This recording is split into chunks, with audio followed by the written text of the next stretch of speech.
"Excuse me, miss, I'm so sorry. Don't you dare touch me with those filthy hands." Nancy Thompson and her best friend Vanessa ruled Northwestern University's social scene. They were both 19 years old, both communications majors, and everyone knew them as the two girls who always posted together. Vanessa was calculating, image-obsessed, and ruthless. Nancy was worse, entitled, cruel, and always thinking about herself. That October morning, the Chicago air was already crisp. Michigan Avenue was crowded with morning rush, and the donor gala would start any minute. They were power-walking in designer heels, their designer bags swinging at their sides, breathing hard because Nancy was already late for her award. Vanessa kept pushing as they hurried. "Nancy, move faster. If you're late again, Dean Morrison will notice." "You can't miss this photo op," Vanessa said, practically shoving Nancy forward like her entire future depended on it. As they reached the intersection near the Art Institute, they saw an old woman coming from the opposite direction. She was very frail, hunched over, and trembling, like gravity itself was her enemy. Heavy shopping bags hung from both arms with frayed handles, and her hands shook as she tried to balance them. Her shoes were worn through, her coat was threadbare and stained, and sweat was already beading on her forehead, even though it was still morning. She stepped into their path accidentally, stumbling slightly, and her voice came out weak, like she was apologizing with her last bit of dignity. "Excuse me, miss, I'm so sorry." Nancy's face transformed immediately. Her eyes went cold like someone had flipped a switch. "No," she snapped, her voice sharp enough to cut. "Get out of my way, you disgusting homeless woman. Are you blind? We have somewhere important to be. Why are you blocking the sidewalk? Go find a shelter or something." The old woman's eyes widened in shock, and she stepped back. But then it happened. As Rebecca tried to move aside, one of her bags brushed against Nancy's pristine white designer coat. Just barely, the lightest touch. Nancy's reaction was volcanic. "Oh my God," she shrieked, looking down at the tiny smudge like it was blood. "Look what you did. This coat costs more than you'll see in a year." I'm so sorry, I can." "You can what?" Nancy stepped closer, her voice rising to a shriek now. A crowd was forming, a circle of shocked faces, but Nancy was beyond caring. All she could see was this pathetic old woman, this nobody, this worthless piece of garbage who just ruined her phone and made her even later, and why were these people always in her way? "I can try to pay for," the old woman began, reaching into one of her bags with shaking hands. That's when it happened.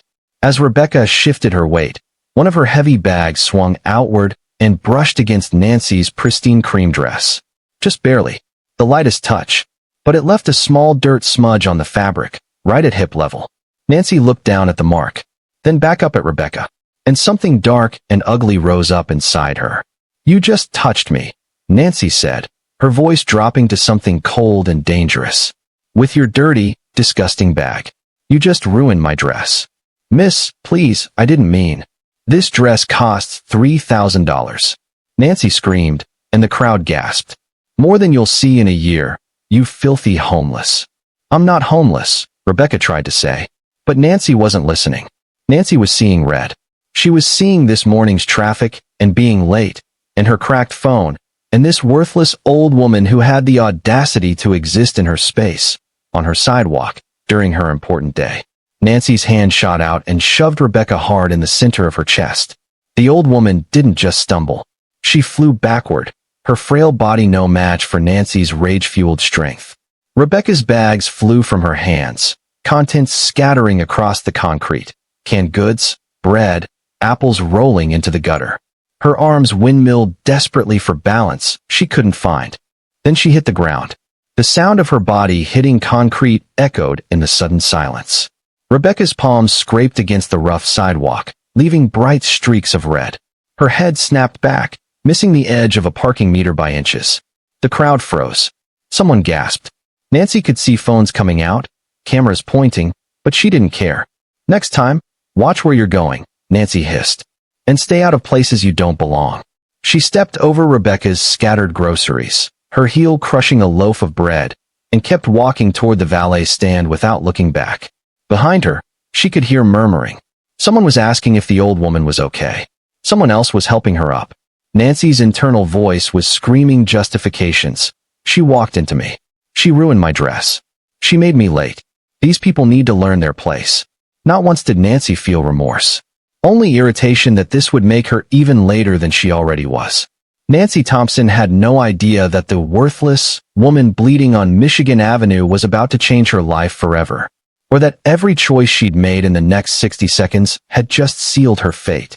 If this story already has you hooked, hit that subscribe button and turn on notifications. You won't believe what happens when Nancy discovers who she really pushed. Trust me, the karma coming her way is epic. Let's get into it. Nancy Thompson's alarm went off at 6 a.m. sharp, but she'd been awake since 5:30, carefully positioning her silk sheets and arranging her hair across the pillow for the perfect, waking up naturally shot. The morning sunlight filtered through the floor-to-ceiling windows of her Gold Coast penthouse bedroom exactly as she'd calculated. Click. Filter. Caption. Grateful for another day to make a difference. Sparkles. #blessed. #morning motivation. 200,000 followers. And counting. She scrolled through the comments, flooding in within seconds. You're such an inspiration. Goals. How are you so perfect? Nancy smiled. That practiced smile she'd perfected in 1,000 bathroom mirrors, and tapped out responses with her perfectly manicured nails. She never mentioned that the morning sunlight was actually 5:30 p.m. yesterday, or that she'd taken 47 photos to get this one shot. Authenticity was a brand, and Nancy Thompson had mastered it. Her bedroom alone was bigger than most Chicago apartments, all cream and gold, with a walk-in closet that could house a small family. Designer bags lined the shelves like trophies: Chanel, Hermes, Louis Vuitton, some still with tags attached. Her parents had money, the kind of old money that didn't just open doors but owned the buildings the doors were attached to. Her father, Richard Thompson, ran one of Chicago's largest investment firms. Her mother, Patricia, sat on the boards of half the city's cultural institutions, more for the social status than any actual passion. Nancy had learned early that money wasn't just power, it was worth. It was the only thing that separated the valuable from the disposable, the important from the invisible. She climbed out of her king-sized bed and padded across heated marble floors to her bathroom, already composing her next post in her head. The University Donor Gala was this morning, the one where she'd be honored as Student Philanthropist of the Year for her charity work. The irony would have been funny if Nancy had any sense of irony. Her charity work consisted entirely of showing up to photo opportunities at soup kitchens twice a semester, posting about it, then leaving before she actually had to touch anything or anyone. But it looked good, and looking good was everything. Her phone buzzed. Tyler, her boyfriend of 8 months, though boyfriend was generous, more like mutual Instagram content provider. He was handsome in that generic wealthy boy way, with his father's law firm already waiting for him after graduation. Babe, you ready for your big day? My dad's gonna be at the gala. Make sure you mention me in your speech. Face-blowing a kiss. Nancy rolled her eyes. Even Tyler's support was transactional. Perfect. She spent the next hour getting ready, documenting every step. Get ready with me, content always performed well. The $300 foundation. The designer dress her mother's stylist had selected, cream-colored, virginal, projecting exactly the right amount of humble elegance. The tasteful jewelry that cost more than a semester's tuition. She looked in the mirror and saw exactly what she'd crafted. A beautiful, charitable, inspiring young woman who cared deeply about making the world a better place. The lie was so practiced, she almost believed it herself. By 8:47 a.m., Nancy was running late, which made her furious. She'd wanted to arrive exactly on time. Not early, too eager. Not late, too disrespectful. But perfectly punctual. She grabbed her keys to the Range Rover her parents had given her for her 19th birthday and rushed out, her designer heels clicking against the marble lobby of her building. The doorman held the door. She walked past him without acknowledgement. Why would she? He was paid to be invisible. Michigan Avenue was packed with morning traffic, and Nancy's frustration mounted with every red light. She pulled out her phone and started filming an Instagram story while driving, her face arranged in that perfect pout she'd practiced. Running late for something really special today, guys, she said to the camera, her voice sugary sweet. Can't wait to share it with you all. Remember, success isn't about the destination, it's about the journey. Sparkles. She posted it without a second thought, barely watching the road. That's when she saw her. An old woman, hunched and struggling, crossing the street ahead with what looked like heavy shopping bags. Nancy's lip curled in disgust. Why were homeless people always in the way? This was the Gold Coast, for God's sake. Didn't the city have shelters for these people? She honked impatiently, even though the woman was clearly moving as fast as she could. Nancy's phone buzzed again. Vanessa, her best friend, already at the gala. Where are you? Dean Morrison is asking about you. Get here now. Panic flickered through Nancy's chest. She couldn't be late. Not today. Not when photographers would be there, when the media would be covering it, when this whole performance she'd built her entire image around would be captured and broadcast. She accelerated through the intersection the second the light turned green, barely missing the old woman who stumbled backward in fear. Nancy didn't even glance in her rearview mirror. She had more important things to worry about than some disposable old woman who couldn't afford to live somewhere else. 20 minutes later, Nancy was pulling up to Northwestern's event center, her heart pounding. She checked her face in the mirror one more time. Perfect. And stepped out onto the red carpet they'd rolled out for donors and honorees. This was it. Her moment. Cameras flashed. She smiled that practiced smile. And she had absolutely no idea that in exactly 12 minutes, the video of what she was about to do would begin circulating online. Or that by the time she walked back out of this building, her entire carefully constructed world would be burning to the ground. The old woman she'd almost hit was waiting just ahead, right at the corner. And this time, Nancy wouldn't just drive past. Nancy abandoned her Range Rover with the valet, no time for the parking garage, and practically sprinted toward the event center entrance. But she stopped herself just before the doors. Running would make her look desperate, and desperate wasn't the brand. She smoothed her dress, checked her reflection in the glass doors, and pulled out her phone. Almost there. Guys, she whispered to her phone camera, walking now with practiced elegance. Today's going to be amazing. I can feel it. She was about to stop recording when Vanessa burst through the doors, her face tight with panic. Nancy, the program starts in 10 minutes. Dean Morrison is looking for you. Your parents are already seated. Where have you? Relax. Nancy cut her off, still filming. I'm here, aren't I? She ended the recording and posted it with shaking hands. The likes started rolling in immediately. You need to get inside now, Vanessa hissed. They want you backstage for mic check before. I said relax. Nancy snapped, louder this time. A couple of donors turning into the entrance glanced their way. Nancy forced her smile back on. I just need to grab my speech from the car. Forgot it. 2 minutes. It was a lie. The speech was on her phone. But she'd left her lucky Tiffany bracelet in the car, the one her grandmother had given her, and she wasn't going on stage without it. Superstition, maybe, but Nancy believed in symbols of success. She turned on her heel and headed back toward the valet stand, Vanessa calling after her frantically. Nancy ignored her. There was time. There was always time when you were Nancy Thompson. Michigan Avenue was chaos at this hour. Business people rushing to meetings. Students hurrying to class. Tourists gawking at the architecture. Nancy wove through them with the practiced arrogance of someone who'd never had to make room for anyone else. Her phone was out again, filming as she walked, narrating her morning in that breathy, intimate voice her followers loved. You know what I've learned, guys? Success is about priorities. It's about knowing what matters, and she slammed into something solid. The impact knocked her phone from her hand. It clattered to the sidewalk, the screen cracking in a spiderweb pattern. Nancy's perfectly crafted composure shattered with it. What the hell? She looked up to see an elderly black woman stumbling backward, her worn canvas shopping bags swinging wildly. The woman couldn't have been more than 5 feet tall, her back curved with age, her face weathered with wrinkles that spoke of hard years. She wore a threadbare gray cardigan over a faded floral dress, the kind of clothes you'd find at a Goodwill clearance rack. Her shoes were canvas sneakers with holes in the toes. Oh my goodness, I'm so sorry, miss, the old woman said, her voice trembling. I didn't see you.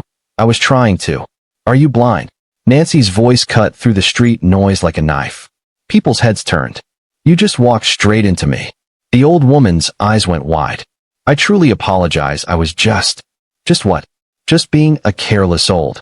Nancy bent down and snatched up her phone, her hands shaking as she saw the cracked screen.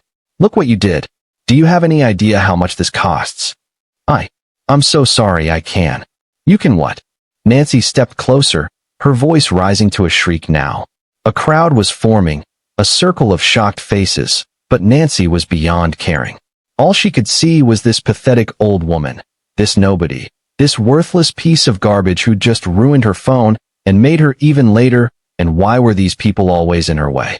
I can try to pay for, the old woman began, reaching into one of her bags with shaking hands. That's when it happened. As Rebecca shifted her weight, one of her heavy bags swung outward and brushed against Nancy's pristine cream dress. Just barely. The lightest touch. But it left a small dirt smudge on the fabric, right at hip level. Nancy looked down at the mark, then back up at Rebecca, and something dark and ugly rose up inside her. You just touched me, Nancy said, her voice dropping to something cold and dangerous. With your dirty, disgusting bag. You just ruined my dress. Miss, please, I didn't mean. This dress costs $3,000. Nancy screamed, and the crowd gasped. More than you'll see in a year, you filthy homeless. I'm not homeless, Rebecca tried to say. But Nancy wasn't listening. Nancy was seeing red. She was seeing this morning's traffic and being late, and her cracked phone, and this worthless old woman who had the audacity to exist in her space, on her sidewalk, during her important day. Nancy's hand shot out and shoved Rebecca hard in the center of her chest. The old woman didn't just stumble. She flew backward, her frail body no match for Nancy's rage-fueled strength. Rebecca's bags flew from her hands, contents scattering across the concrete, canned goods, bread, apples rolling into the gutter. Her arms windmilled desperately for balance she couldn't find. Then she hit the ground. The sound of her body hitting concrete echoed in the sudden silence. Rebecca's palms scraped against the rough sidewalk, leaving bright streaks of red. Her head snapped back, missing the edge of a parking meter by inches. The crowd froze. Someone gasped. Nancy could see phones coming out, cameras pointing, but she didn't care. Next time, watch where you're going, Nancy hissed. And stay out of places you don't belong. She stepped over Rebecca's scattered groceries, her heel crushing a loaf of bread, and kept walking toward the valet stand without looking back. Behind her, she could hear murmuring. Someone was asking if the old woman was okay. Someone else was helping her up. Nancy's internal voice was screaming justifications. She walked into me. She ruined my dress. She made me late. These people need to learn their place. Not once did Nancy feel remorse. Only irritation that this would make her even later than she already was. At the valet stand, she waited impatiently, examining her cracked phone screen and the smudge on her dress. Ruined. Both ruined.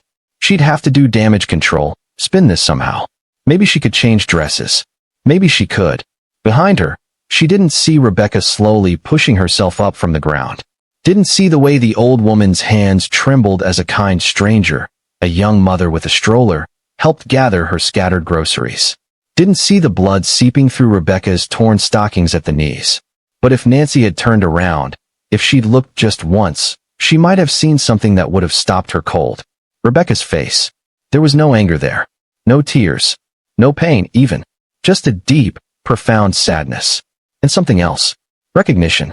As if she'd been searching for something for a very long time, and had finally, devastatingly, found it. Rebecca accepted her bags from the kind stranger with quiet gratitude. Thank you, dear. You're very kind. Are you okay? Should I call someone? That girl, what she did was... I'm fine, Rebecca said softly. Truly. But she wasn't looking at the stranger anymore. She was watching Nancy's back disappear into the crowd, her expression unreadable. Then Rebecca reached into her pocket with bloody fingers and pulled out a phone. Not a cheap flip phone like you'd expect. An iPhone. Current model. She made a call. Michael? It's Rebecca. I need you to find out everything about someone for me. Everything. Her name is Nancy Thompson. The valet pulled up with Nancy's Range Rover.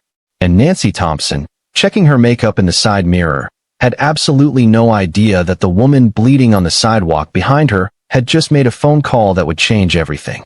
Or that the cameras that had been filming weren't just random bystanders. They were already uploading. Nancy made it backstage with 90 seconds to spare. She'd changed into the backup dress she kept in her car, navy blue Valentino, equally expensive, and covered the crack on her phone with a strategic case. A makeup artist touched up the fury flush on her cheeks, and just like that, Nancy Thompson was perfect again. You look beautiful, sweetheart. her mother whispered as Nancy took her place in the wings. Patricia Thompson's smile was tight, more about appearances than affection. Your father and I are very proud. Nancy doubted that. Her parents were proud of the image, the Instagram following. The way their daughters manufactured philanthropy made them look good at country club dinners. But she smiled back anyway, because that's what Thompsons did. The auditorium was packed. Chicago's elite filled the seats. Donors, board members, society women in pearls, distinguished professors. The stage was set with an enormous projection screen displaying a slideshow of Nancy's charitable work. Nancy at a soup kitchen, stayed 20 minutes. Nancy reading to children at a shelter, one photo op, never went back. Nancy holding a shovel at a Habitat for Humanity site, never actually dug. Dean Morrison took the podium, his voice booming through the speakers. Today, we honor a young woman who embodies the very best of what Northwestern University stands for. A student who has dedicated herself not just to academic excellence, but to serving those less fortunate. Nancy stood straighter, feeling the familiar rush of validation. This was it. This was everything she'd worked for. Please join me in welcoming this year's Student Philanthropist of the Year, Nancy Thompson. The applause was thunderous. Nancy walked onto that stage like she owned it, her smile radiant, her wave gracious. The lights were bright and warm. Camera flashes sparkled like stars. She reached the podium and gripped it with perfectly manicured hands, looking out at the sea of faces. Thank you so much, she began, her voice trembling just enough to sound humble. I'm truly honored. You know, when I first started volunteering, I didn't understand how much it would change me.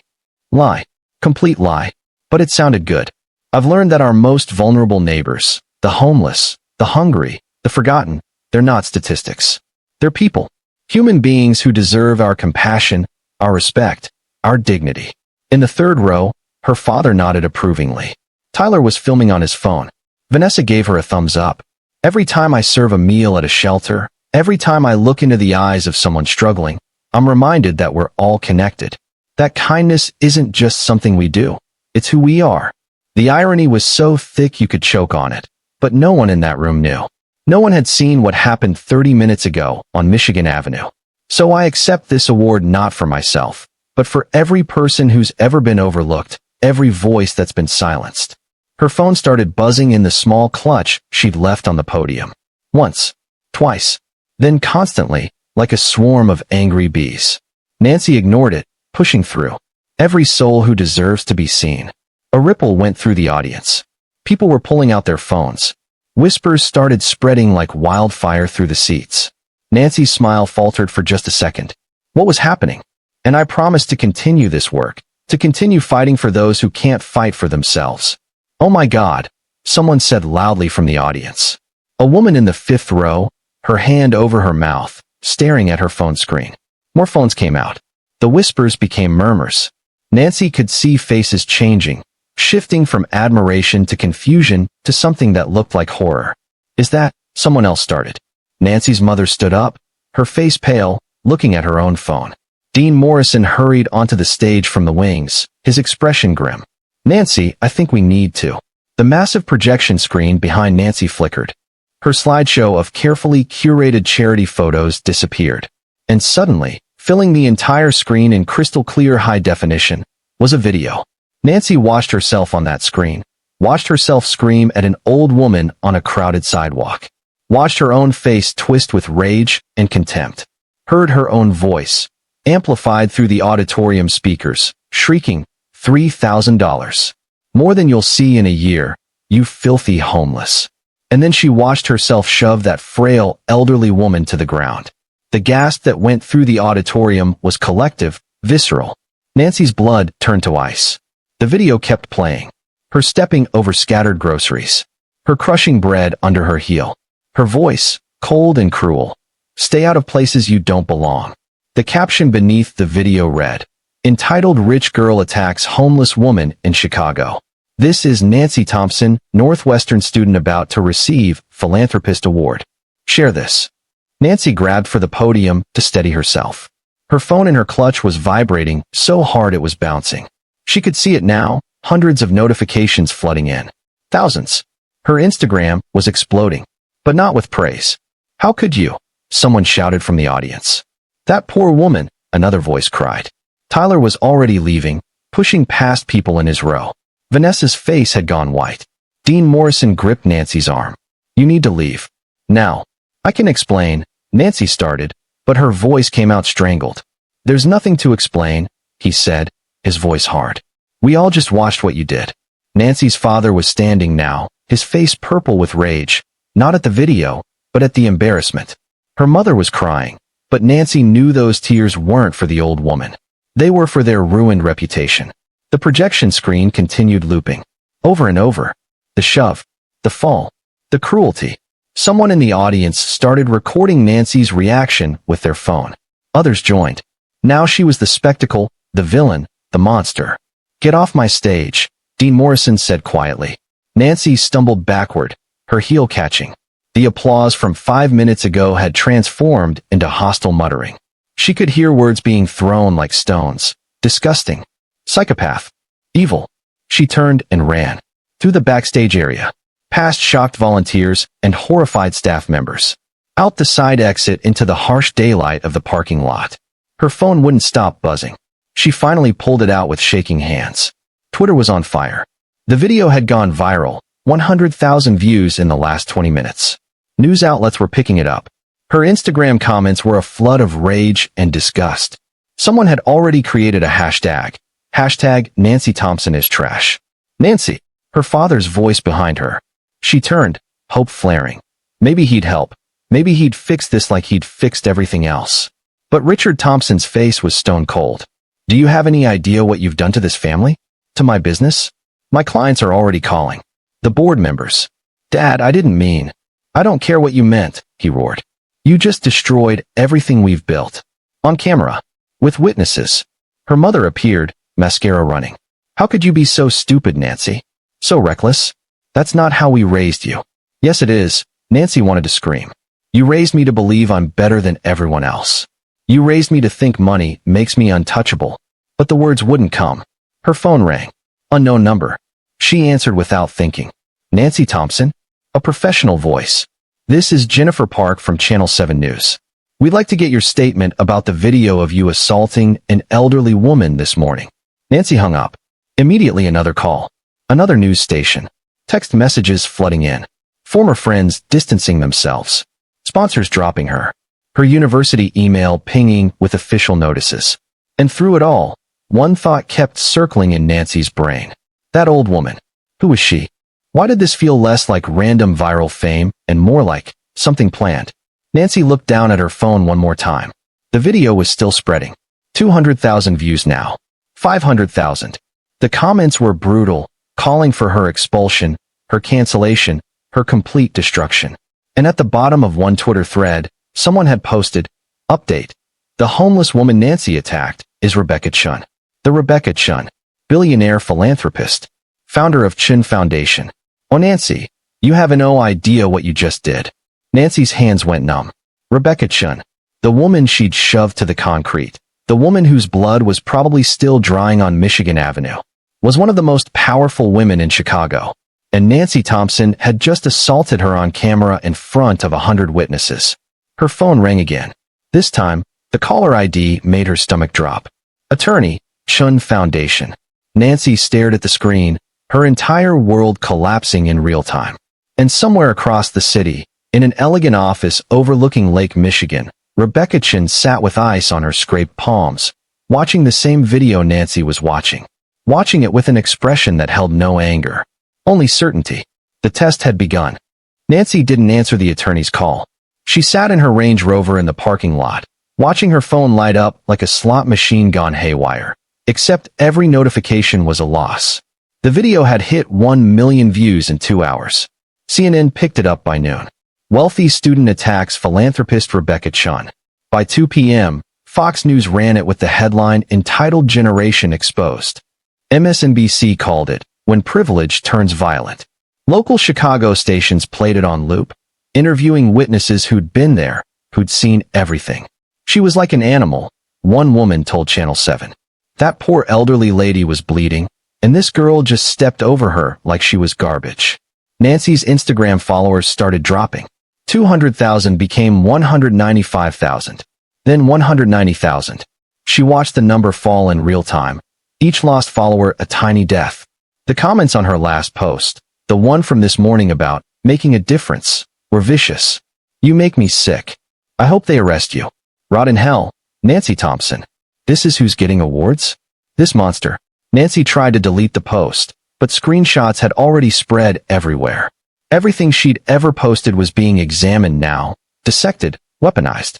That photo from the soup kitchen? She was there for 20 minutes. I volunteer there regularly.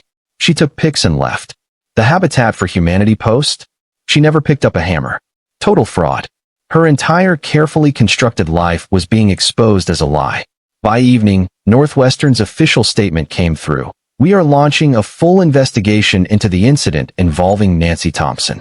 Her honors and awards have been suspended pending review. We are deeply disappointed and do not condone violence or discrimination in any form. Suspended. Not revoked, yet. But everyone knew what that meant. Nancy's phone buzzed. Tyler. Finally. Maybe he'd. We're done. I can't be associated with this. Don't contact me again. That was it. No call. No explanation beyond the obvious. 8 months together, and she got one text. She tried calling him anyway. Straight to voicemail. He'd blocked her. Vanessa was next. Nancy, I'm sorry, but my parents said I can't be seen with you right now. It's bad for my brand. You understand, right? No. She didn't understand. These were her friends. Except they weren't. They never had been. They were accessories, just like her bags and her car and her designer clothes. And accessories got discarded when they went out of style. The group chats went silent. Nancy could see people were still talking. The typing indicators would appear, then stop when she opened the thread. They were talking about her, just not to her. She went home to her parents' Gold Coast penthouse that night expecting. What? Comfort? Support? Instead, she found her mother in the living room surrounded by legal documents. Her father on the phone, his voice tight, with barely controlled rage. I don't care what the optics are. My assets are protected. They can't. He saw Nancy, and his face transformed into something she'd never seen before. Pure fury. Do you know what you've done? He shouted, slamming his phone down. Do you have any idea? Dad, I'm sorry, I didn't mean for. The SEC is investigating me, Nancy. The FBI showed up at my office this afternoon. Federal agents. Asking questions about my clients, my investments, He couldn't even finish. And you know what every news outlet is saying. Investment mogul Richard Thompson, father of viral assault suspect. You've painted a target on this entire family. Nancy's mother stood, her eyes red but dry now. They're saying your father's firm might be involved in fraud. That he's been running a Ponzi scheme. What? That's insane. Dad would never. It doesn't matter if it's true, her father roared. The investigation alone will destroy me. Clients are pulling out. The board wants me gone. And it's all because your face is on every TV in America. The timing was too perfect. The scandal breaking the same day as the video. Nancy's mind raced. Dad, is there something? Get out, her mother said quietly. Nancy blinked. What? Get out of this house. We can't have you here. Not while the FBI is investigating. Our lawyers said. You're kicking me out. Her father's laugh was bitter. What did you think would happen, Nancy? That we'd protect you? You're 19 years old. An adult. You committed assault on camera. You're on your own. But I don't have anywhere to. That's not our problem anymore. 24 hours later, federal agents seized the house. Nancy watched from across the street as they carried out boxes of her father's files, her mother crying on the front steps. The mansion she'd grown up in, the symbol of everything the Thompsons were, wrapped in police tape like a crime scene. Richard Thompson was arrested on 17 counts of securities fraud. $50 million missing. Investors ruined. The news played it alongside Nancy's video, connecting the dots, privilege, corruption, and a family's fall from grace. All their assets were frozen. The cars, the bank accounts, the properties. Everything. Nancy had $847 in her personal checking account. That was it. She found a studio apartment in a neighborhood she'd never even driven through. Bars on windows, sirens at night. The smell of garbage in the stairwell. $650 a month, first and last month's rent. It took almost everything she had left.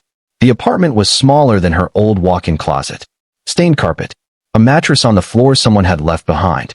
One window overlooking an alley where people shouted at 3 a.m. Nancy sat on that dirty mattress and tried one last thing. She posted an apology video to Instagram. Tears streaming down her face, voice shaking, the works. I am so sorry for my actions. I was wrong. I was cruel. I'm ashamed of who I was, and I'm committed to being better. The comments came immediately. Fake tears. Only sorry you got caught. You're not sorry. You're just sorry you lost everything. They were right. Nancy knew they were right. She wasn't sorry about Rebecca Chun. She was sorry about the consequences. But she couldn't admit that, not even to herself. The video got 2 million views in a day. Every one of them hating her. Sponsors who'd given her free products demanded everything back, or payment. Clothing companies, makeup brands, even the coffee shop that had comped her drinks. Everyone wanted to distance themselves or recoup their losses. Nancy had nothing to give them. Her phone rang less and less. Then not at all. She sat alone in that apartment for 3 days, eating ramen because it was all she could afford, watching her old life dissolve on social media.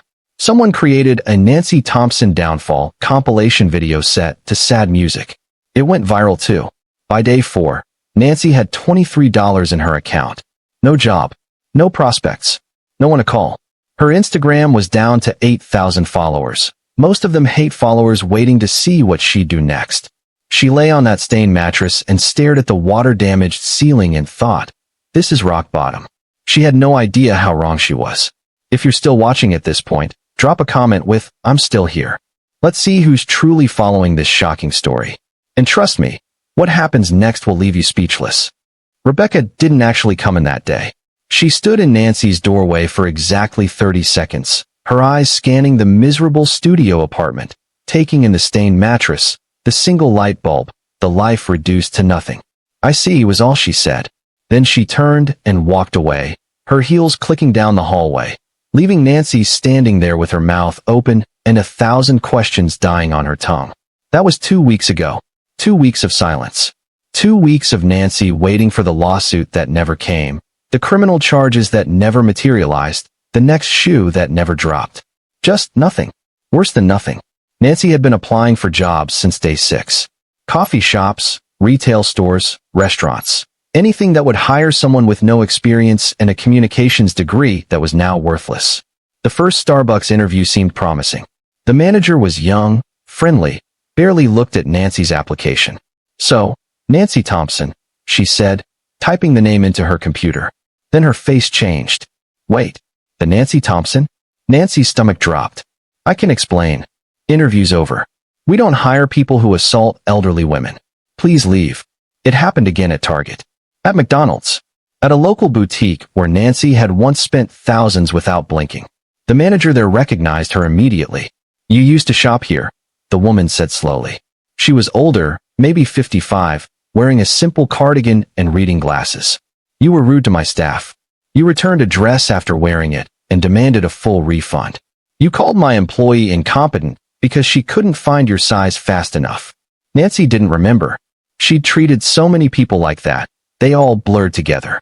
I'm different now. No, the woman said firmly. You're just desperate now. There's a difference. We don't want you here. Everywhere Nancy went, her face preceded her. The viral video had made her more famous than her Instagram ever had. People recognized her on the street, not for selfies, but for glares, for muttered insults, for one man who literally spit at her feet. That's her, she heard people whisper. That's the girl who pushed that old lady. Nancy started wearing baseball caps, sunglasses, trying to hide. But in job interviews, she couldn't hide.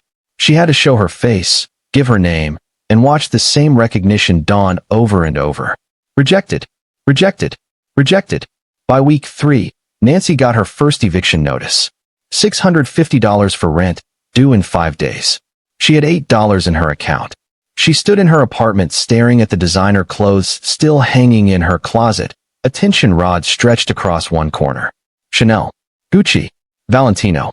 Thousands of dollars of fabric that meant nothing now. The consignment shop offered her $200 for a dress that had cost $3,000. It's been worn, the buyer said, examining it with disinterest. And honestly, with your face all over the news, people don't want to buy things associated with you. Bad energy. I'm doing you a favor at $200. Nancy took it. She had no choice. She sold 6 dresses, 3 bags, 2 pairs of shoes. Made $1,100 total. Paid her rent with $450 left over. It would run out in 2 weeks. The handbag she'd carried the day she pushed Rebecca, the Hermes Birkin her parents gave her for her 18th birthday, sat on her mattress. It was worth $12,000. She couldn't bring herself to sell it yet. It was the last piece of her old life, the last proof she'd been someone. But she knew it was coming.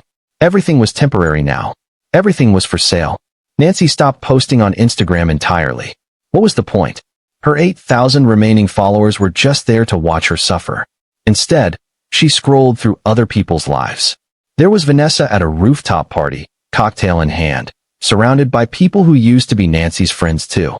Caption: surrounded by real ones sparkles. There was Tyler with a new girlfriend already, a blonde sorority girl with a perfect smile. They were at the same restaurant where he'd taken Nancy on their first date. There were her former classmates graduating, getting internships, getting engaged, getting everything Nancy was supposed to have. And there was Nancy, in a studio apartment that smelled like mildew, eating ramen for the 6th night in a row because it was 19 cents a pack. Her mother called once. Nancy's hands shook when she answered.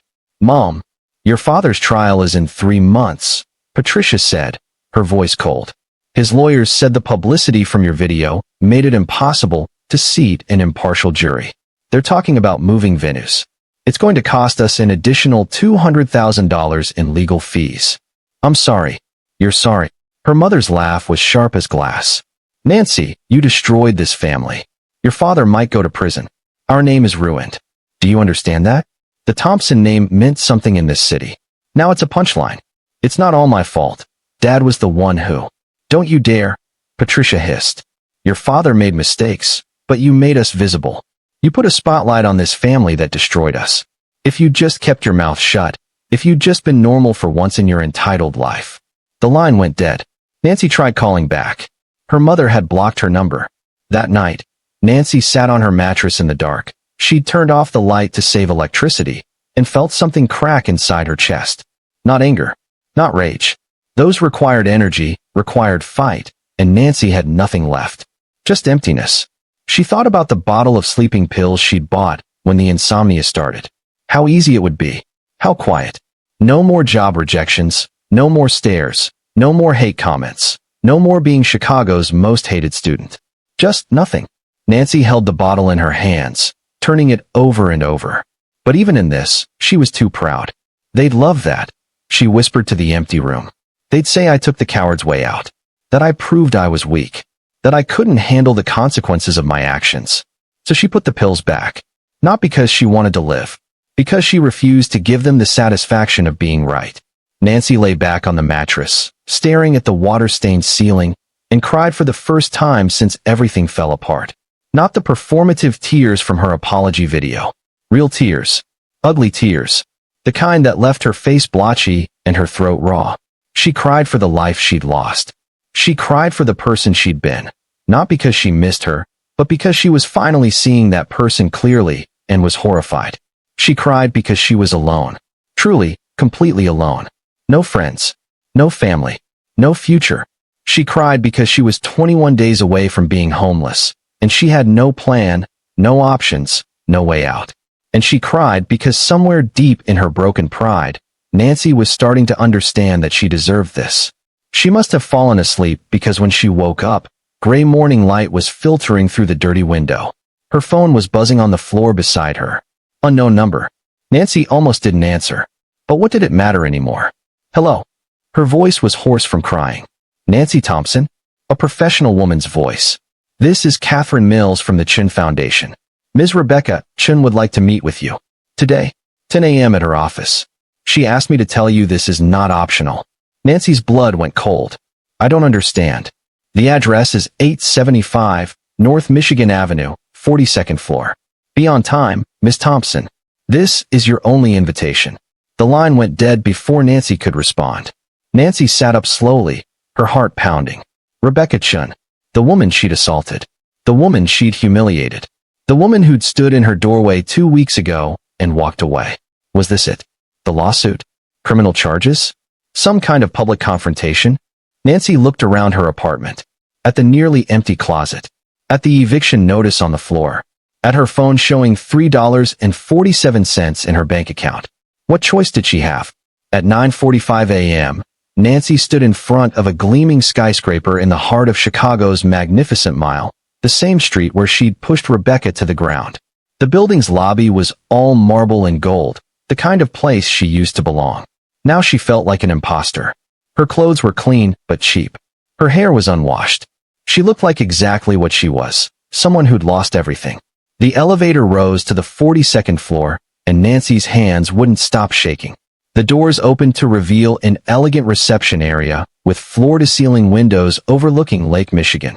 And there, sitting calmly behind a massive desk, was Rebecca Chun. Not the frail woman from the sidewalk. Not the elegant stranger from her apartment hallway. This Rebecca was power incarnate. "Sit down, Nancy," Rebecca said quietly. "We have a lot to discuss." And Nancy, terrified and desperate and completely out of options, did exactly as she was told. Because somewhere in the back of her mind, one terrible thought kept circling. What if this is worse than any lawsuit? What if Rebecca Chun has something else planned entirely? Nancy's legs barely carried her to the leather chair across from Rebecca's desk. The office was breathtaking, original artwork on the walls, a view that stretched across the entire city, furniture that probably cost more than Nancy's entire apartment building. This was wealth on a level even her parents had never touched. Rebecca didn't speak immediately. She simply watched Nancy with those sharp, dark eyes that seemed to see everything. Every fear, every desperate thought, every bit of pride still clinging to Nancy's breaking soul. Finally, Rebecca folded her hands on the desk. "Do you know who I am?" Nancy's throat was dry. "Rebecca Chun. Billionaire. The Chun Foundation." "And do you know what the Chun Foundation does?" Nancy had heard of it, vaguely. Everyone in Chicago had. Charity. Helping people. Rebecca's smile was thin. "We identify potential. We find people who have something worth cultivating, talent, intelligence, drive, but lack opportunity. We change lives, Nancy. We've put 300 students through college, built 12 community centers, funded medical research that's saved thousands of lives." She paused. "We find diamonds in the rough." Nancy waited, confused. Why was Rebecca telling her this? "I've spent 30 years building this foundation," Rebecca continued. "I started with nothing. My parents were immigrants. My father was a janitor. My mother cleaned houses." She gestured to the opulent office. "Everything you see, I built from dust. And now I'm 72 years old, and I'm looking for someone to carry on my legacy." Nancy's heart was pounding. This wasn't making sense. Rebecca stood and walked to the window, her back to Nancy. 3 times a year, I do something my board thinks is foolish. I dress down. I become invisible.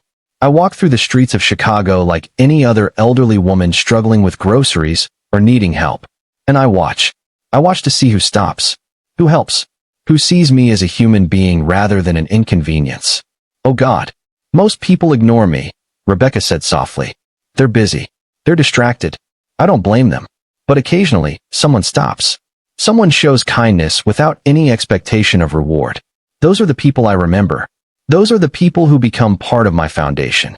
She turned to face Nancy, and her expression was unreadable. "And then there are people like you."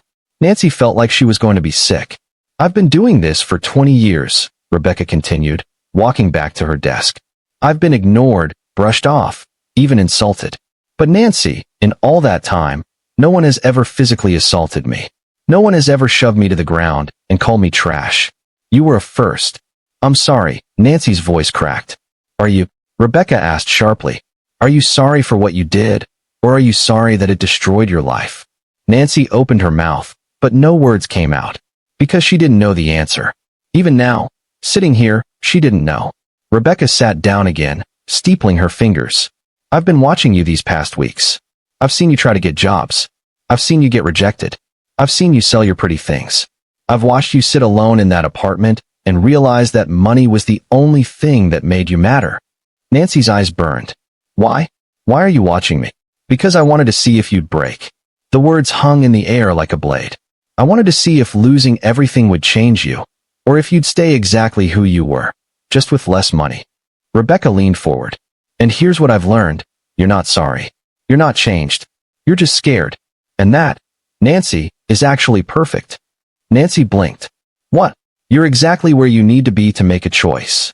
Rebecca opened a drawer and pulled out a folder. I'm going to make you an offer. You can accept it, or you can walk out of this office and never hear from me again. But if you walk out, I promise you, you will be homeless in 2 weeks, unemployable in this city, and forgotten within a year.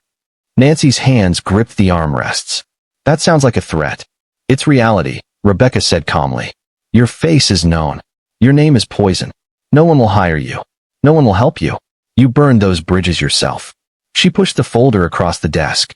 But I'm offering you a rope. Nancy stared at the folder like it might explode. Open it. With shaking hands, Nancy opened the folder. Inside was a contract. Her eyes scanned the terms. Position, personal assistant to Rebecca Chun. Duration, 6 months, probationary. Salary, $2,000 per month. Housing, provided. Nancy's breath caught. $2,000. Housing. It was salvation. But then she kept reading. Duties include, but are not limited to, serving meals at homeless shelters, cleaning facilities, conducting outreach to marginalized populations, personal assistance to Ms. Chun as needed, complete discretion and humility required at all times. Nancy looked up. You want me to work at homeless shelters? Among other things, Rebecca said. You'll live in a modest apartment I own. You'll work directly with the people you once looked down on. You'll serve them. You'll listen to their stories. You'll clean their spaces. And you'll do it all without complaint, without your phone, without posting about it online for validation. Nancy's pride flared hot. This is humiliating. Yes, Rebecca agreed. It is. That's the point. Why would you offer this to me? I pushed you. I humiliated you. Rebecca's expression softened just slightly. Because Nancy, I don't believe people are beyond redemption. I believe even the worst of us can change, if the pain of staying the same becomes greater than the pain of transformation. She leaned back. You're in pain right now? Real pain, maybe for the first time in your privileged life. The question is, will you use that pain to become someone better, or will you just wait until you can go back to being who you were? Nancy stared at the contract. 6 months. Serving homeless people. Being humble. Being nothing. But the alternative was actual nothing. What happens after 6 months? Nancy asked quietly. If you complete the program with genuine transformation, and I'll know if it's genuine, you'll be offered a permanent position with my foundation. A real salary. A real future. You'll help change lives instead of destroying them. And if I don't transform? Rebecca's smile was cold. Then you get nothing. You leave with exactly what you brought. Your shame and your empty pockets. Nancy's mind raced. This was insane. Rebecca should be suing her, pressing charges, destroying her completely. Instead she was offering what? Charity? A test? Some kind of sick social experiment? But Nancy looked down at her cheap clothes, thought about her $3.47 bank account, her eviction notice, her complete lack of options. She thought about the sleeping pills, about the emptiness, about having absolutely nowhere else to go. I need to know, Nancy said, her voice barely above a whisper. Why are you really doing this? Rebecca stood and walked to the window again, looking out over the city where she'd built her empire from nothing. Because 30 years ago, someone gave me a chance I didn't deserve, she said softly. A wealthy woman saw me. Angry, proud, poor, convinced the world owed me something. And instead of writing me off, she made me work. She humbled me. She broke me down and built me back up into someone who could actually make a difference. Rebecca turned to face Nancy. She saved my life. And before she died, she made me promise I'd do the same for someone else. I've been looking for that someone for 20 years. Nancy's throat tightened. And you think that someone is me? Honestly, Rebecca's laugh was dry. No, you're the worst candidate I've ever considered. You're cruel, entitled, and narcissistic. You have no empathy, no humility, no redeeming qualities I can see. She walked back to the desk. But you're also desperate. And desperate people have 2 choices. They either claw their way back to who they were, or they surrender and become something new. I'm betting you're too proud to surrender. Then why offer this at all? Because I made a promise, Rebecca said simply. And because maybe, just maybe, being too proud to surrender is exactly what will make you fight to change. Pride can destroy you, Nancy, but it can also remake you, if you point it in the right direction. Nancy looked down at the contract again. The words blurred. Her hands were shaking. 6 months of humiliation. 6 months of serving the very people she'd mocked and dismissed her entire life. 6 months under the thumb of the woman she'd assaulted. But 6 months of not being homeless. Not being invisible. Not being completely, utterly alone.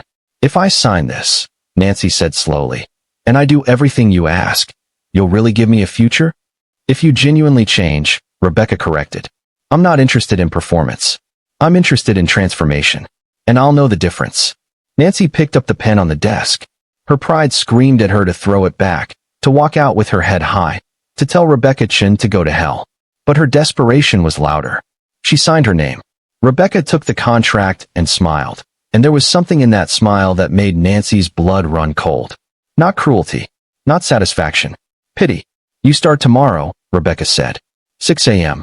There's a shelter on the south side. Catherine will text you the address. Don't be late. Nancy stood on shaking legs. What do I? Where's something you don't mind getting dirty, Rebecca said. You'll be serving breakfast. 300 people. And Nancy? She looked up, her eyes sharp. Leave your phone at home. This isn't content. This is your life now. Nancy walked out of that office in a daze. The contract clutched in her hand like a lifeline or a noose. She couldn't tell which. The elevator doors closed, and Nancy stared at her reflection in the polished metal.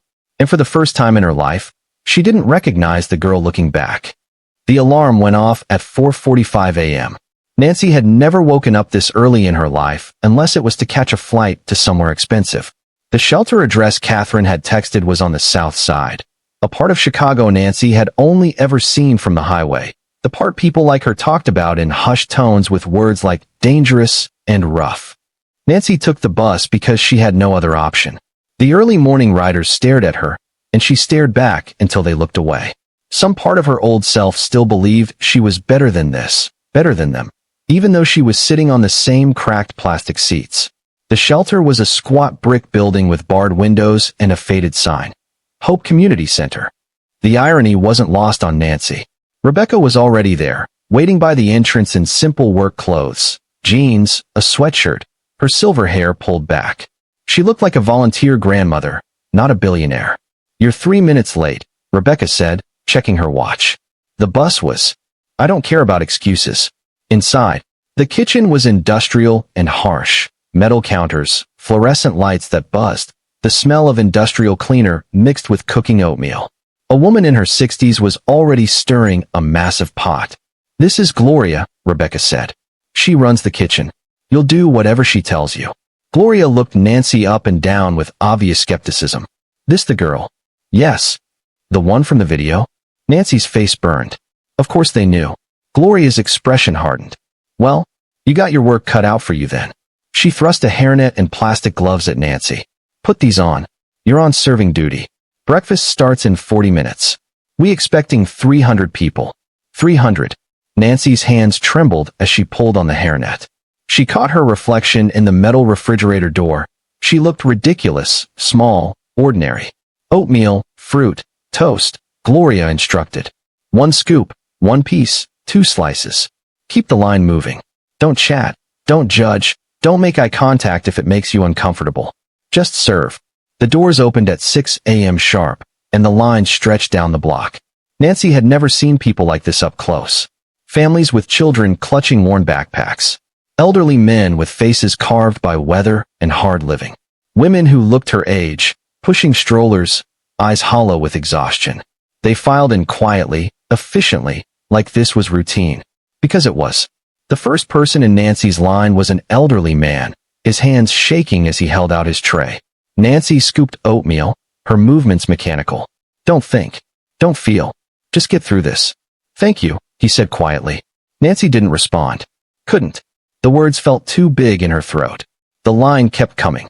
Faces blurred together. Scoop. Serve. Next. Scoop. Serve. Next. Until a woman in her 50s stood before Nancy, wearing a business blazer over a stained shirt. Something about her was different.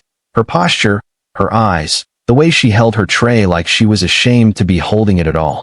Oatmeal, please, the woman said, and her voice was educated, professional.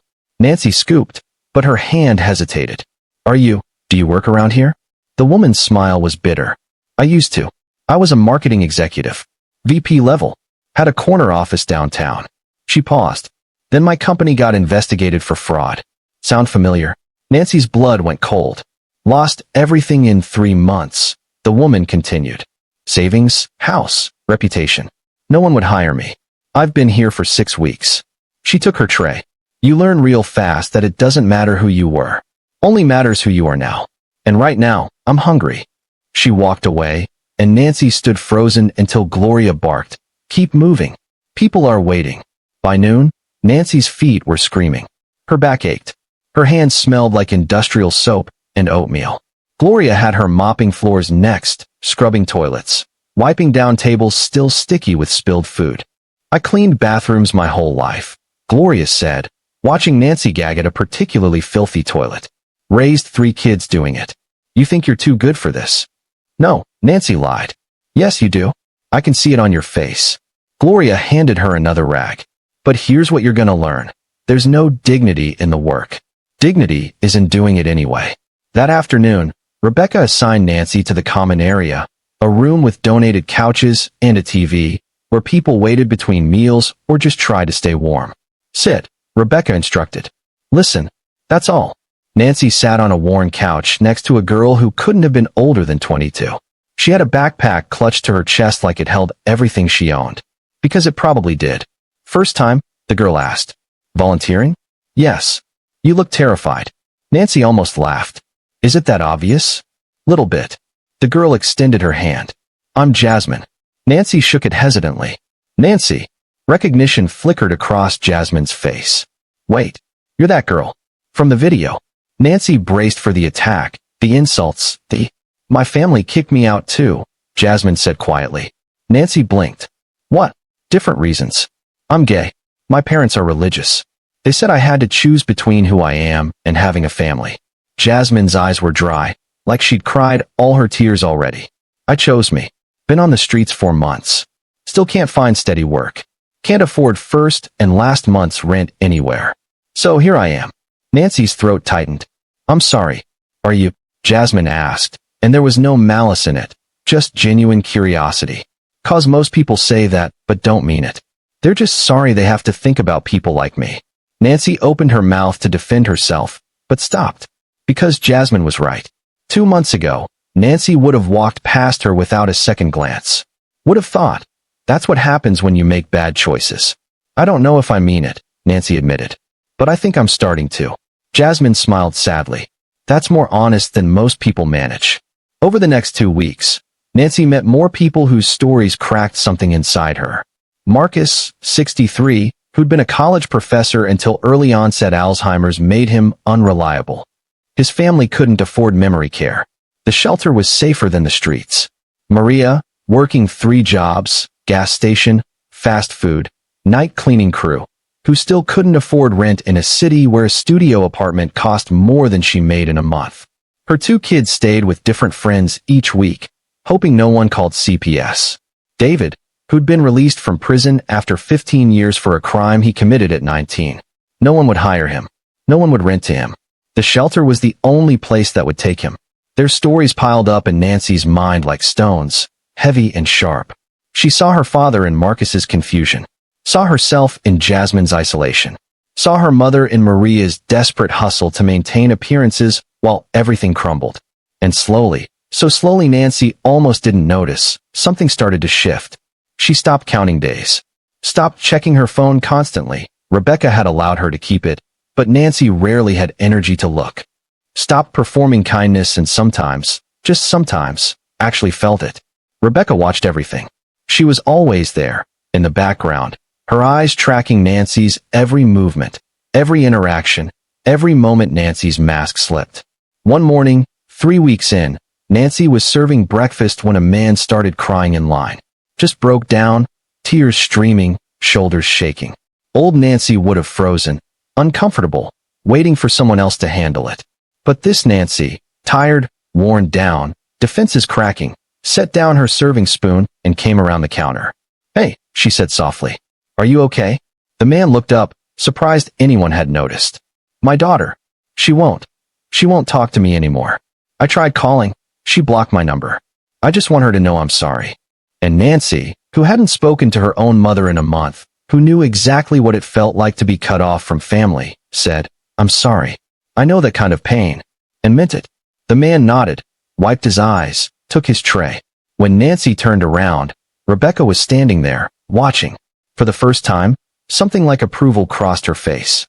But it vanished quickly. "Don't get comfortable," Rebecca said. "Week 4 starts tomorrow. It gets harder." That night, Nancy lay in the modest apartment Rebecca had provided. Clean, simple, nothing like her old life, but infinitely better than the studio, and realized something that terrified her. She was starting to care about these people. Actually care. Not because it would get her something. Not because someone was watching. Just because their pain was real, and she could finally see it. Her phone buzzed. A text from an unknown number. "Congratulations on surviving your first month, Nancy. You're doing better than I expected. But tomorrow, you meet someone who's going to test everything you think you've learned. Don't disappoint me. Rebecca." Nancy stared at the message, her stomach knotting. Who could possibly test her more than she'd already been tested? She fell asleep with that question circling in her mind. And when she arrived at the shelter the next morning at 5:55 a.m., Rebecca was waiting with a woman Nancy had never seen before. A woman in an expensive suit, carrying a briefcase, wearing an expression of cold professional interest. "Nancy Thompson," the woman said. "I'm Jennifer Park, attorney. I represent the family of Rebecca Chun." Nancy's world tilted. "Ms. Chun is terminally ill," the attorney continued. "Stage 4 cancer. She has approximately 6 months to live. And she's asked me to oversee the evaluation process for who will inherit control of the Chun Foundation and its $2.4 billion endowment." Rebecca stood silent, her expression unreadable. And Nancy finally understood. This wasn't just about redemption. This was an audition. And the stakes had just become impossibly, devastatingly higher. Nancy couldn't breathe. The attorney's words echoed in her skull. Terminally ill, 6 months to live, $2.4 billion. Rebecca stood perfectly still, her face serene, as if they were discussing the weather rather than her death. "You're dying?" Nancy's voice came out strangled. "We're all dying," Rebecca said calmly. "I'm just on a more specific timeline." She turned to the attorney. "Thank you, Jennifer. That will be all for now." Jennifer nodded and left, her heels clicking against the shelter floor, leaving Nancy and Rebecca alone in the empty kitchen. "Sit down," Rebecca said. Nancy sat, her legs weak. "I was diagnosed 4 months ago," Rebecca continued. Pouring herself coffee like this was a normal morning. "Stage 4 pancreatic cancer. Very aggressive. Very final. I've declined treatment beyond palliative care. At my age, chemo would give me maybe 3 more months of misery. I'd rather have 6 months of clarity." "I don't understand," Nancy whispered. "Why tell me? Why now?" Rebecca sat across from her. "Because you've spent the last month thinking this was about your redemption. About me giving you a chance to become a better person." She smiled sadly. "That was partially true. But Nancy, I'm 72 years old and dying. I don't have time for charity cases. I need someone to carry on my life's work." The weight of it hit Nancy like a freight train. "You're choosing your successor." "Yes. And you're one of 3 candidates." Nancy's mind reeled. 3? Who else?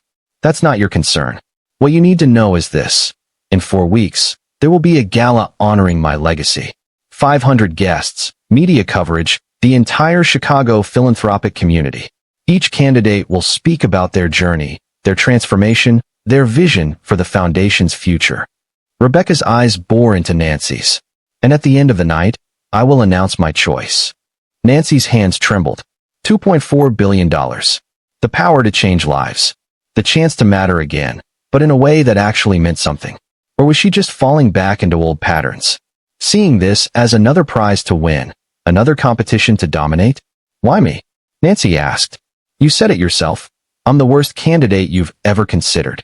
"Because the worst candidates sometimes make the best transformations," Rebecca said. "And because I made a promise to pass this on to someone who truly understands what it means to lose everything and build something meaningful from the ashes." She stood. 4 weeks, Nancy. Show me you've actually changed. Show me you're worthy." The next 3.5 weeks were a blur. Nancy worked harder than she'd ever worked in her life. Not just at the shelter, but studying Rebecca's foundation, learning the programs, understanding the mission. She met the people whose lives had been changed, students who'd gotten scholarships, families who'd found housing, community centers that had been built from nothing. And she wrote her speech. Night after night, Nancy sat in her modest apartment, crafting the perfect words. She wrote about her fall from grace, her humiliation, her awakening. She wrote about the people she'd met, Marcus, Jasmine, Maria, David, and how they'd opened her eyes to a world beyond privilege. It was moving.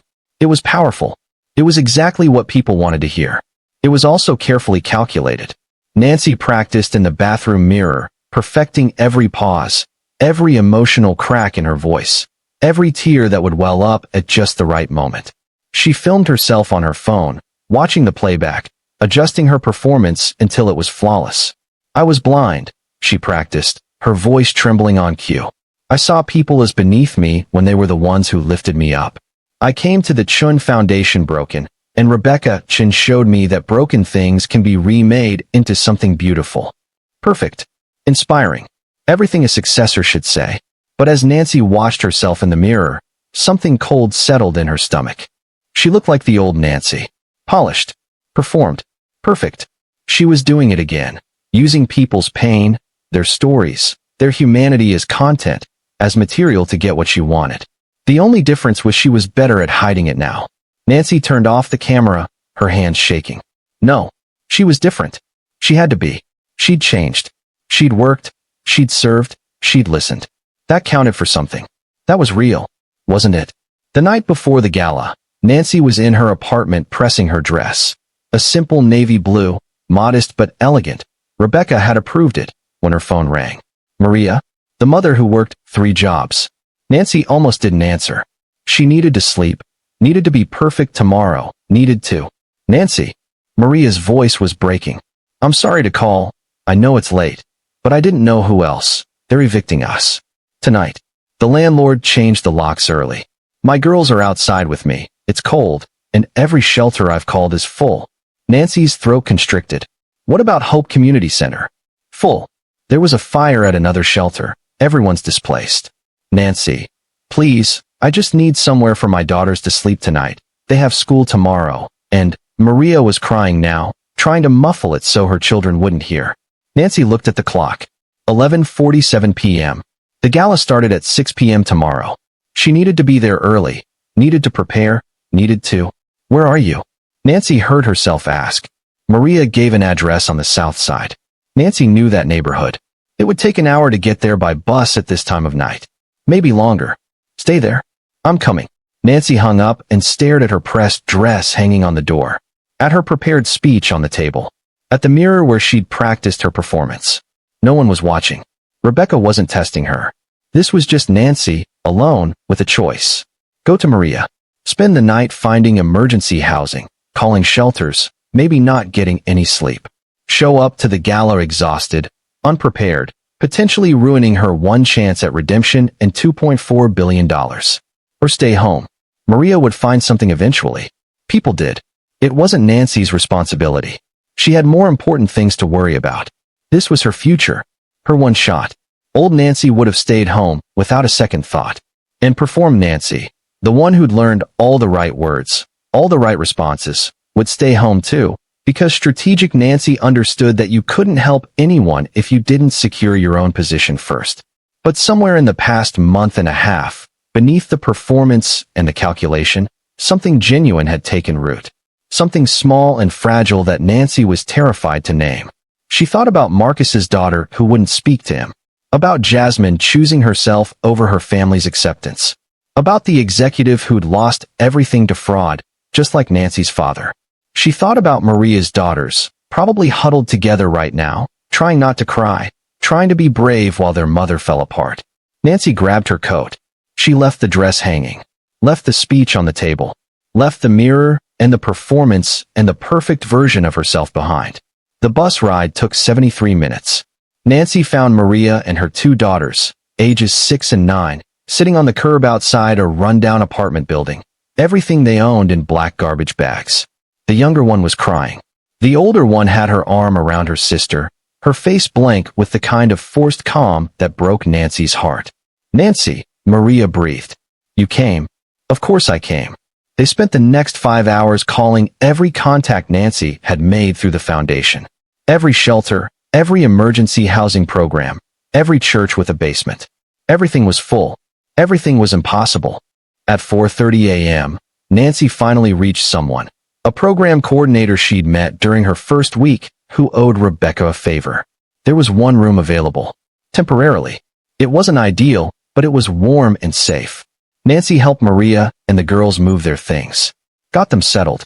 Made sure they had food. Sat with the younger daughter until she finally fell asleep. When Nancy looked at her phone again, it was 6:15 a.m. The gala started in less than 12 hours. She hadn't slept. Hadn't rehearsed. Hadn't prepared. Her clothes smelled like the street. Her eyes were red and swollen. Her carefully constructed performance was in pieces. Maria grabbed Nancy's hand as she was leaving. "You saved us tonight. You didn't have to, but you did. Thank you." Nancy nodded, too exhausted for words. She took the bus home as the sun rose over Chicago, and somewhere in that gray morning light, Nancy realized something that terrified her. She'd made her choice. She'd chosen Maria's daughters over her own future. Chosen compassion over strategy. Chosen to be the person Rebecca had been trying to cultivate, not the person who'd learned to perform it. But what if that choice cost her everything? What if Rebecca saw her show up exhausted and unprepared and decided Nancy wasn't serious enough, wasn't polished enough, wasn't worthy? What if doing the right thing meant losing the reward? Nancy unlocked her apartment door at 7:23 a.m. and saw her dress still hanging, her speech still waiting. She had 10 hours to become someone worth choosing. Or to accept that maybe, finally, being worthy wasn't about being chosen at all. Her phone buzzed. A text from Rebecca. "The gala starts at 6 p.m. Don't be late. This is your moment, Nancy. Don't waste it." Nancy stared at the message, Maria's daughter's tear-stained face still vivid in her mind. And she had absolutely no idea what she was going to say when she took that stage tonight. Or if she'd even have the strength to stand. Nancy didn't go to the gala. She made that decision at 8:47 a.m., sitting on her apartment floor, staring at her dress, her speech, the performance she'd perfected. And she realized, if she went, if she stood on that stage and delivered those calculated words, she'd be right back where she started. Using people's pain for her own gain. Performing transformation instead of living it. Even if she won, she'd lose herself. Nancy picked up her phone and called Catherine, Rebecca's assistant. "I can't come tonight," Nancy said, her voice steady despite her shaking hands. "Excuse me." Catherine sounded shocked. "Nancy, this is the most important. I know what it is. But there's a woman named Maria who needs help more than I need that stage. Tell Rebecca. Tell her I'm sorry. Tell her I understand if this means I'm done." Nancy hung up before Catherine could respond. She spent the rest of the day with Maria and her daughters. Helped them navigate social services. Found them a more permanent housing option. Used the last of her own money to buy groceries, school supplies, bus passes for the week. The girls did their homework at a library while Nancy made phone calls. The younger one fell asleep with her head on Nancy's shoulder. The older one thanked her with eyes that had finally stopped looking so scared. At 6 p.m., exactly when the gala was starting, Nancy was sitting on a library bench with two little girls who had nowhere else to go. And for the first time in her life, Nancy felt like she was exactly where she was supposed to be. Her phone didn't ring. No texts from Rebecca. No calls from Catherine. Just silence. Nancy took Maria and the girls to get dinner. Cheap burgers, but the girls ate like it was a feast. They talked about school, about their dreams, about what they wanted to be when they grew up. The younger one wanted to be a doctor. The older one wanted to be a lawyer, so people can't kick us out anymore. Nancy's heart broke and healed at the same time. By 9 p.m., Nancy had gotten them settled in their temporary housing. Made sure the door locked. Made sure they had blankets. Made sure Maria had Nancy's phone number for anything at all. "I don't know how to thank you," Maria said, tears in her eyes. "You don't have to," Nancy said. "Just take care of your girls." Nancy took the bus home alone, exhausted, empty-pocketed, and completely at peace. She'd lost. She'd thrown away $2.4 billion, a legacy, a future, everything. But she'd saved two little girls from sleeping on the street. And somehow, that felt like winning. Nancy unlocked her apartment door expecting emptiness. Instead, she found Rebecca Chun sitting on her couch. Nancy froze. Rebecca stood slowly, and Nancy saw something she'd never seen before, tears streaming down the older woman's face. "You didn't come to the gala," Rebecca said. "No." Nancy's voice was barely a whisper. "I couldn't." Maria needed. "I know," Rebecca interrupted. "I was there." Nancy's heart stopped. "What? At the library? At the burger place? At the housing office?" Rebecca stepped closer. "I've been following you all day, Nancy. Watching you choose those children over your own future. Watching you spend your last dollar on school supplies. Watching you become the person I've been trying to find for 20 years. Nancy's knees buckled. She sank to the floor, and Rebecca knelt beside her. "The gala wasn't the test," Rebecca said softly. "It was never the test. Anyone can give a good speech. Anyone can perform transformation when people are watching." She took Nancy's hands. "But what you do when no one's watching, when there's no reward, when helping someone else costs you everything, that's the real measure of who you are." "But I lost," Nancy sobbed. "I threw it all away." "No," Rebecca said, crying harder now. "You finally found it. You finally understood that the work is the reward. That being worthy matters more than being chosen." "I'm not worthy," Nancy cried. "I'm still broken. I still want to win. I still fight my pride every day. I'm still human," Rebecca finished. "You're human, Nancy. Flawed and fighting and choosing to do better anyway. That's all any of us can be." Rebecca helped Nancy to her feet and handed her an envelope. "This isn't an offer to run my foundation. You're not ready for that. You might never be. And that's okay." She smiled through her tears. "This is an offer to keep working. Keep growing. Keep choosing compassion over ambition every single day." Nancy opened the envelope with trembling hands. Assistant Director of Community Outreach. Salary, $45,000 per year. Chin Foundation. Not billions. Not power. Not glory. Just real work. Real purpose. Real change. "I don't deserve this," Nancy whispered. "None of us deserve grace," Rebecca said. "That's what makes it grace." Nancy collapsed into Rebecca's arms and sobbed. Not performative tears. Not calculated emotion. Just the raw, ugly truth of someone who'd been shattered and was learning, slowly, to be whole. "I'm sorry," Nancy gasped. "For everything. For pushing you. For being cruel. I know," Rebecca said, holding her tight. "I forgive you. Now you need to forgive yourself." "I don't know how." "You learn," Rebecca said. "Every day, one choice at a time." 3 months later, Nancy was walking down Michigan Avenue with supplies for the shelter, the same street where her life had imploded, where she'd become a monster, where everything had changed. She saw an elderly woman struggling with groceries at the same intersection where she'd pushed Rebecca. Nancy didn't hesitate. She set down her bags and ran to help. "Here," Nancy said, taking the woman's groceries. "Let me." The woman looked up, surprised, grateful. "Oh, thank you, dear. You're very kind." They crossed together. Nancy carried the bags to her building, helped her inside. "What's your name?" the woman asked. "Nancy," she said. "Nancy Thompson." Recognition flickered. "The girl from the video?" Nancy's stomach clenched. But the woman smiled. "I saw your interview last month. About the shelter work. About trying to be better." She patted Nancy's hand. "We all make mistakes, dear. What matters is what we do after." Nancy nodded, her throat tight. She walked back to her bags and felt something she'd never felt before. Peace. Not because she was perfect. Not because she'd won. But because she'd chosen right. Her phone buzzed. "Rebecca, dinner tonight? I want to hear about your week." "And Nancy, I'm proud of you." Nancy smiled. Not the Instagram smile. Not the performance. Just real. She picked up her bags and kept walking. And for the first time in her life, Nancy Thompson knew who she was. Not the girl who pushed an old woman. Not the arrogant student who lost everything. But someone who'd fallen, shattered, and chosen to rebuild herself into something honest and real. She was still learning. Still fighting. Still imperfect. But she was finally, truly free.